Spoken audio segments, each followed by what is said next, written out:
The Flyers have had a lot of things go wrong in the past decade, but perhaps the worst thing that happened to the Flyers was Paul Holmgren. Paul Holmgren was brought in as GM in 2006 to improve the Flyers, but he did nothing but make bad trades and bad signings. Yes, he did make some good moves, but the bad moves he made overshadow the good moves. Today I will be talking about Paul Holmgren's worst moves as Philadelphia Flyers GM. The worst move that Paul Holmgren made as Flyers GM was signing Ilya Bryzgalov to a 9-year deal worth $5.6 million per season. He most definitely was not worth this contract. Bryzgalov was solely the product of Dave Tippett's system in Phoenix. After 2 disastrous seasons with the Flyers, they opted to use one of their compellence buyouts on his terrible contract. Ilya Bryzgalov is still getting paid as we speak. He's just not on the active roster anymore.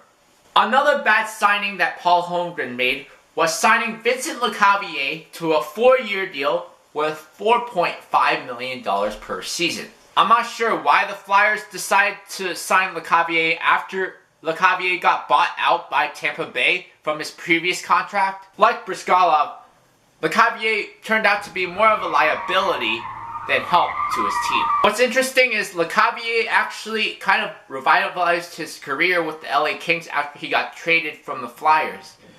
Maybe it's because he was playing center instead of the wing. Trading for and signing Chris Pronger to a long-term extension were colossal mistakes by the Philadelphia Flyers. Trading for Pronger was a big mistake because Pronger was already showing signs of decline when he came over to Philly. June 25th, 2009, the Philadelphia Flyers traded Joffrey Lupul, Lucas Sabisa, and 2 first-round picks, one in 2009 and one in 2010, as well as a conditional 3rd-round pick in 2010 if the Flyers won the Stanley Cup in exchange for Chris Pronger.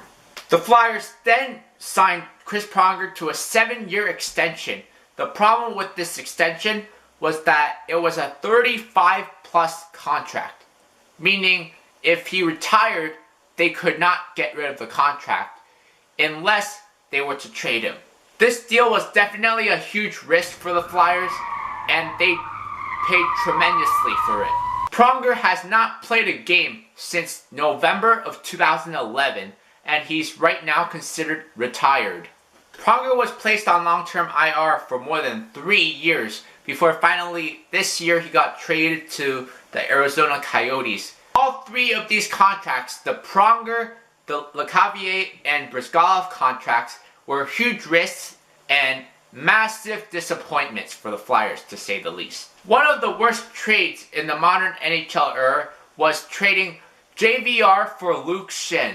JVR and Luke Schenn were both top 5 picks in the draft. The difference is JVR had a way higher upside than Luke Schenn. The reason why JVR was traded was because he wasn't playing much due to the fact he was in the doghouse. Now, Luke Schenn is at best a 3rd-pair defenseman if he's not scratched. To make matters worse, he's not even with the Flyers anymore. JVR, on the other hand, is a 30-plus goal scorer and a 60-point producer on a cap-friendly contract. Paul Holmgren left the Flyers with a lot of old, washed-up players with overpaid contracts. He also left the Flyers with very little salary cap left. So it's a good thing that Ron Hextall did a pretty good job at cleaning up his mess. Next episode, I'll be talking about Darcy Regeer's worst move as Sabres GM.